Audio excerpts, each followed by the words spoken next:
Our final speaker is offering a slightly different approach to a lived experience. So please help me welcome Bretton Stevens and her son, Carter.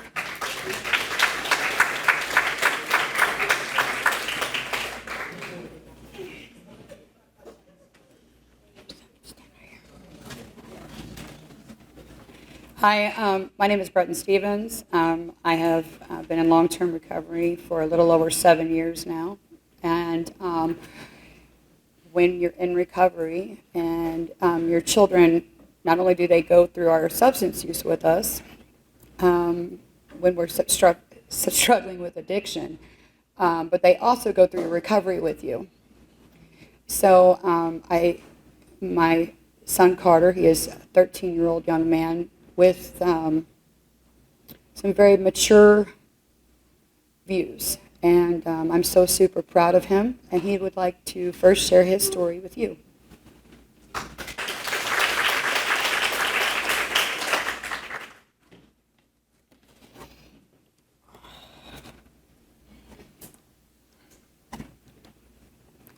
Substance abuse is a huge problem. I know this because I lost my dad due to it on March 5th, 2024. I didn't even know if he was addicted to drugs, but sometimes it depends on who you surround yourself with. He left his house, leaving to pick up something for a job. For context, he's a construction worker. He had his own business called Freeze Home Improvements. He didn't know that this would be his last day, nor did I. Over 1 million people died of overdose from 1999 to now. I know we can all share the feelings we felt when we lost our loved ones. I love my dad and miss him. I'm sure you miss the people you lost because of the same reason. When my dad was a construction worker, he did remodeling, add-ons, much more. He put every last dime he had into me. The last text I have with him is sadly asking for money for my beta trip in February of 2024. If you don't know what beta is, it's a club at my school. My dad took care of me when my mom was going through her addiction. So did my grandparents on his side, and my sister's grandpa, which was not related to me, but he still took care of me and took me with him, which was in Bell City, where I live now with my mom. My mom was on substances for quite a bit of time in my life, from when I was 1 to 7 years old. I lived with people other than my mom. Besides, when I was 4, I lived with my mom and her boyfriend at the time, Tom. Tom was arrested for drug dealing. I would say the date, but I don't remember. I moved with my dad's side of the family sometime in 2017. I was around 5 years old and didn't really understand what was going on. I saw my mom for the first time in 2 years, had my 7th birthday party at the A-Frame Church in Bell City, Missouri. When I saw my mom, one of my newly made friends, and my siblings, felt amazing to finally see them again. Gladly, my mom, 7 years sober now.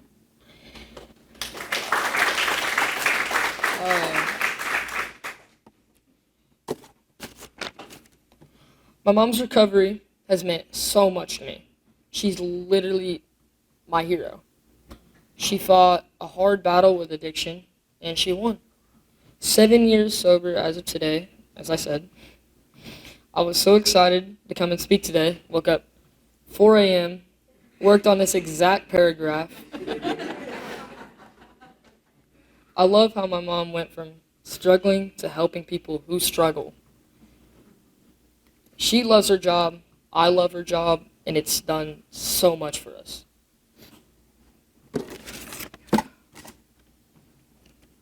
Now, drugs don't just hurt you, they also hurt the people around you. I would know because it hurt me pretty badly when my dad passed away to overdose. They make you do things that you won't even know you did by the next morning, which is the same with alcohol. Your mom, your dad, your siblings, everybody you know. So if you or someone you know is dealing with addiction, please end it early, because what I've seen in the cases that I've seen, it gets worse. And the deeper you go into addiction, the harder it's going to be to get out of it. On March 6th, 2024, I was getting picked up by my grandparents to visit them and my dad in Alabama. Then they got there. My grandparents told me that my dad had passed away the night before. That I didn't know what to do except cry. That's all I knew how to do at the moment. My friends came to see me when I was on the couch with my mom, my siblings, and my grandparents. They comforted me about it, and by then I knew I had some pretty good friends. The night he passed, my dog, Lola, had puppies. I really wanted one. Begged my mom for one about that whole day when she had the puppies. And the next day, she said, pick a puppy. Pick which one you want. After that, when I got the puppy I wanted, I named it after my dad's middle name, Lynn. So if you or someone you know is dealing with addiction, please stop you or the person you know from getting any deeper into the addiction. This will hurt the many people around you. Please talk to someone about this and cut off the addiction before any more bad things happen to you and others. I loved my dad with all my heart. I miss him very much. He meant a lot to me. Got me into fishing, And so remember, drugs don't just hurt you. They hurt the people around you.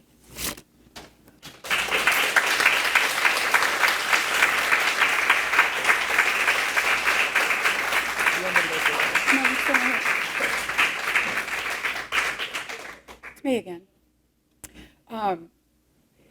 So I cannot tell you what an honor it is to sit back and listen to my son and his viewpoint, because it's so remarkable to me. So Mary Bleckler and I were talking one day, and there she is. And when the longer I'm in recovery, I start looking back at things that I may not have understood any meaning behind it at that point. So I had remembered out of nowhere when I was I've suffered from Crohn's disease for many years, and they didn't know necessarily a lot about it a long time ago, so they know more now. And I had remembered when I was about 12 years old, I was in Children's Hospital, and they had given me some pain medicine in my IV, and I remember in that moment thinking, with this big smile on my face. And I remember it wearing off just a little bit longer whenever it did, and thinking, I know I just need some more of that. But honestly, there was always this empty space, and I look back and I think that I was always looking for love and acceptance and all of these things. And the first time I experienced those things were when I would try a new drug. The moment I tried cocaine at age 16, I remember that first time I took it, I was like, I can accomplish anything. I can do anything. I'm the prettiest girl in the room. I'm the smartest human being. And it does so drugs do all this thing that these lies that it feeds us, because in all actuality, the drugs were what it stole all of that from me.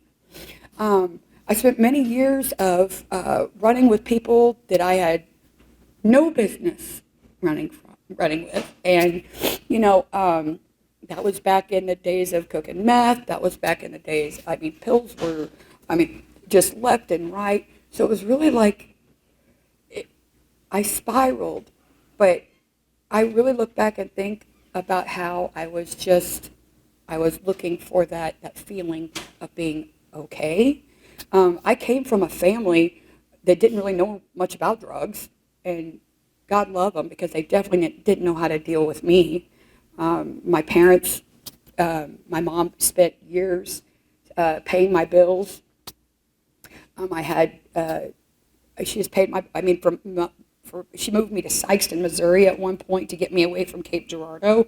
That was not the best idea. But there was so much of that. And the whole time I'm using drugs, I'm really just wanting to feel that love, okay? Back years ago, I had met someone that I was running with all these drug cooks and meth cooks and everything. And he didn't do drugs. And I was like, I knew I wasn't going to settle down with one of these guys. So I thought, he doesn't do drugs. And I'm going to, I guess, I might start dating him a little bit. Well, that was like the date that never ended. This guy had a job. He had a few credit cards. Later on, I found out they were definitely high interest rates. But like he looked like it was more together.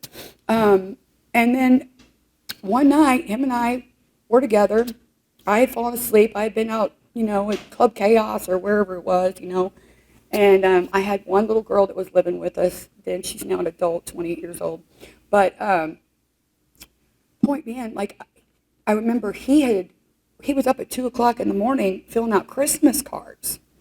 And I was like, well, that's weird. And so I went out and talked to him, and he admitted to me that he had done cocaine with some guys from work that night.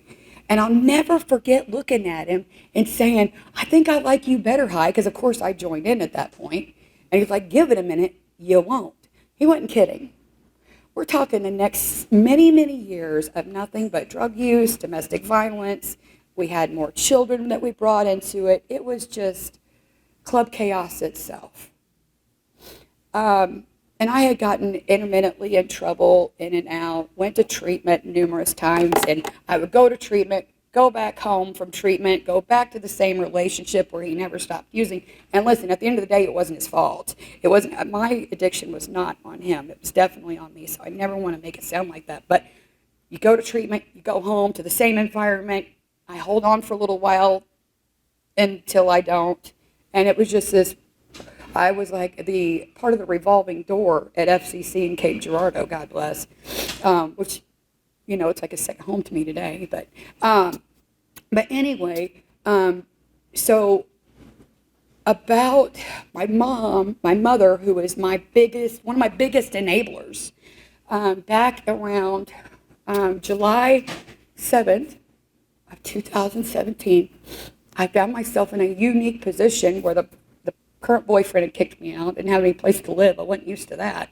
I was kind of uncomfortable. It was pretty warm outside. Didn't care for that either. My phone was cracked, wouldn't work, and I was pretty sure the time was getting ready to go out on it. Wasn't used to that. My Armada was being kept from me because God only knows what I was in that mind. That last several months, I was in a horrible meth-induced psychosis. Most people would have looked at me like I was a lost cause. They did. And I remember finally just looking up and saying, dear God, I don't know how I got here, but please get me out. I'm sitting here like reviewing everything in my mind. I've got one kid I haven't seen in forever. He's off in Alabama. My other kids are straight off living with ex-in-laws who at that point I thought were trying to take my kids from me. I had no idea they weren't trying to raise them. They were just trying to protect them. My life was just such a mess. And, people that are under the influence aren't the best about doing things like responsibilities or going to like traffic court if they need it, And I had missed traffic court. And a lot of people know me. And an officer stopped me and said, hey, Miss Stevens, hey, you got worn out. And I was like, are you sure? He's like, oh, yeah, I'm definitely sure. And I did not know it. He's like, do you got anything on you? And I'm like, no, I don't have anything, promise, and it turned out I had an empty baggie and a watch pocket of some pants, and I honestly, I did not know it was there. And I spent 5 months in the county jail.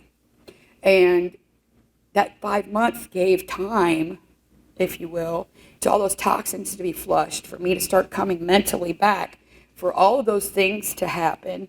And when they came to me and they were like, my lawyer, he was like, they're wanting to give you 5 years in prison. And I'm like, golly, can you just tell them I'm like really sorry? I am. I mean it, And a prosecutor that had dealt with me through my domestic violence issues in the past, she stepped in and offered me 5 years probation. But this wasn't until my mother finally bonded me out. She let me sit, buddy, this time. She must have gone to Al-Anon or something by this point. Well, anyway, she finally got me out, and I decided I was going to make myself a productive member of society, okay? And so from there, I decided I went to treatment. I met this girl in treatment, and her dad liked my energy and gave me a job at the most boring job, let me just tell you, I ever had, but I was grateful for it, in a Medicare supplement office. So I got to talk to elderly people all day, and then I get in trouble for talking to them too long because they were the most interesting thing about this job, because it was awful. But it looked good on paper. So then when I went to court, they were like, yeah, Well, I also moved down to a little town called Bell City, Missouri, where I had a strong reputation for some things. And there was a bunch of women that I, to this day, still call them meanie moms, but now they're my buddies. And they started seeing me like go up to the school because I'm going to be a productive member of society, by God, And I do all these things to, like, I'm going up to kids' school all the time, checking on them. Got the kids, their Carter's back with me. All the kids were living with me, and I started out living in something I wasn't used. None of us were used to living in. And but I was doing it on my own, And I'm working. I'm driving. Listen, I'm driving this vehicle.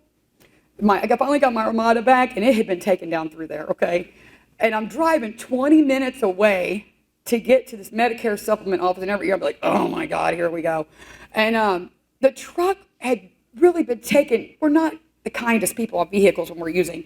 And so the noise it would even make, like you could hear me from miles away. It's just wah, you know what I mean? And so I was driving, and I remember one day I'm coming back from work. Kids are getting out of school, and we finally, by this point, I got moved from a really not so great place to a little bit better of a place right behind the school. And I see that the queen of the meanie moms is in my driveway. And I'm like, what in the world is going on? What is she? She was the queen too, okay? And I get a message, because she's in my Facebook messages, because she's one of the kids' teachers. So I'm like, I try to keep up. I'm a productive member of society. And I get a message from her, and she says, you caught me. And I'm like, okay, this is just getting weird. Who did what? Okay, which one of my children? It's probably SJ, Rosanna, and just teasing. But then I get up to my door, and keep in mind, there's a lot of shame, there's a lot of guilt that comes in, especially in the beginning stages of recovery, because I just felt like this horrible person. And like in a small town, it felt like all eyes were definitely on me, Well, they were. I get to the door, and there's this gift bag, and there's a sign that says 365 days equal 365 more chances. And it was from the meanie moms.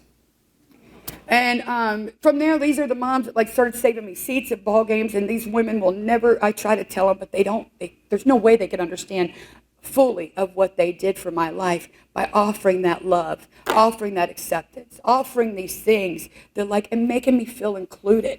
So then I'm going to these meetings, right? I'm going to a meeting, going to Celebrate Recovery. I got this sponsor, and she's telling me because my mom was a nurse, worked all the time, went home a lot. So one of my goals was to be present at everything my kids did. So I sometimes would prioritize that before the meeting. And I was going to this meeting every week, and I'd cry, nobody will hire me. I'm stuck in the Medicare supplement office, and they're paying me $9 an hour. It's, but I'm going to keep doing it, productive member of society. So, so from there, my sponsor was like, hey, listen, you really need to come listen to this lady talk. And I go and I'm listening to her, and like this woman talking, and she's talking, and I'm like, so there's a lot of similarities here. Well, I got super, super close with this woman. And she sends me a text message one day. She's like, hey, you don't come work for drug court? I'm like, okay. And that was, I started working for a treatment court. And listen, as God is my witness, I remember telling my mom, hey, Mom, guess what? I think I got a job working for drug court. She goes, that's nice, sweetheart. But could you just wait until you start doing it, till you tell your sisters? She's been hearing some wild ideas over the years. They've been pretty, And so I did. Well, then, I'll be darned. I worked for drug court, and I started banking with a little hometown bank, bought a house. God is my witness, bought a house 2 years after being stone cold, homeless and everything, And 6 months later, the house was falling apart because hometown bank didn't require inspection. I was just so happy to buy a house. It didn't really matter. That whole community came in and helped me put that house back together. And everything's been, I don't want to look at the roof because that's the only thing that hasn't been touched. We're just going to leave that one alone for a while. But those things. And then this community, okay, there's a big point I want to make here. That community just kept loving me in. My employment, and I got to tell you, working for drug court, that's a little bit of accountability for moi too, okay? So I do well with accountability. I've got this whole community. Everybody's just loving Bretton in. People are doing small things that they don't realize how much that means, okay? So I had brought somebody up here to this hospital at some point, and was meeting people along the way, trying to help people get into detox. Somebody saw how I was with patients, and I get a call one day from somebody from Baymark Health, whatever, and they're like, hey, we'd like to talk to you about taking this position as administrator over a medical detox program at St. Jane County Memorial. And I'm like, okay. I'm happy working for drug court. And I got all this information on the way to a drug court conference where I'm comfortable. You know what I mean? I'm comfortable. These are my people. I'm safe here. And that's a long drive. And at some point, I ended up interviewing before you know it. I'm administrator over this medical detox, and this whole hospital, this whole community became an extended family to me. Some things transpired, and they ended up closing that program, sadly, at the hospital. And I was like, oh, dear God, what am I going to do? And God always just has me. He always has. And job offers just came abundantly. I'm now a business development representative with the Aviary Recovery Center, and I just got the best team out there. I just have all kinds of little work families out there. Point being, all that love I was looking for so many years ago, I walk into these rooms like this. I walk into Gibson. I walk anywhere I go. I have a million. My mom hates going to Walmart with me. I'm like, lady, you touch every piece of material in here. I'm just going to need you to all the Reebok stuff feels the same so I can hug everyone, but the love I feel everywhere I go. And I was someone that people thought was a lost cause. A couple of years ago, I was presented an award for Community Partner of the Year from the law enforcement. I had to do a security training not too long ago because I'm in the back at KPD so much. They wanted me to do a security training. That did freak a couple officers out, but they'll be fine. But all this love and all this acceptance, I really firmly believe that if we are able to give that to more people and take a step back and think to ourselves that love. But again, if you look at my son's story, my son lost his father last year. And our kids are watching everything we do. 3 months in after he lost his dad, he goes, hey, Mom, you know that thing we went to? You know that event? I think we went to it last summer. It was kind of fun. I'm like, which one? He's like, the one where people took too many drugs and they passed away from it. I was like, yeah, overdose awareness. He asked to speak at it. And then not too long ago, he's like, hey, Mom, can I go speak at more stuff? We live by example. Children learn and I keep all my kids are super involved. This is something I don't think I know how to have a normal conversation anymore, so there's that. I always say that if someone said they want to go to a Cardinals game, I'd probably ask them if they're running into any barriers. You know, like, do you have transportation? You know, like all those things, you know. But point being, the love that we feel in this room, the love that we feel, that the kids and I feel, we can walk into any place, in Walmart, Snooks, and so us showing love, I'm a firm believer, I'm going to end on this note, that I am a firm believer.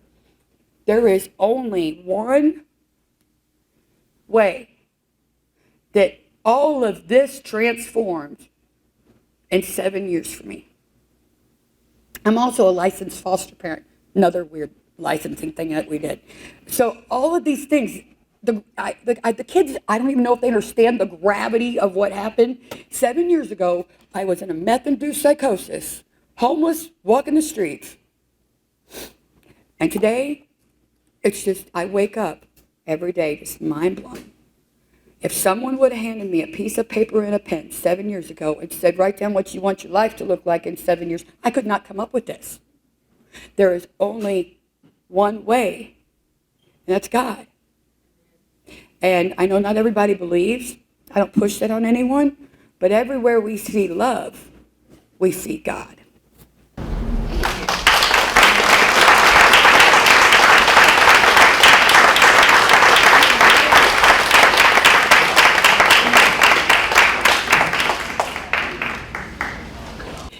All right, thank you, Bretton and Carter. Oh, good, okay.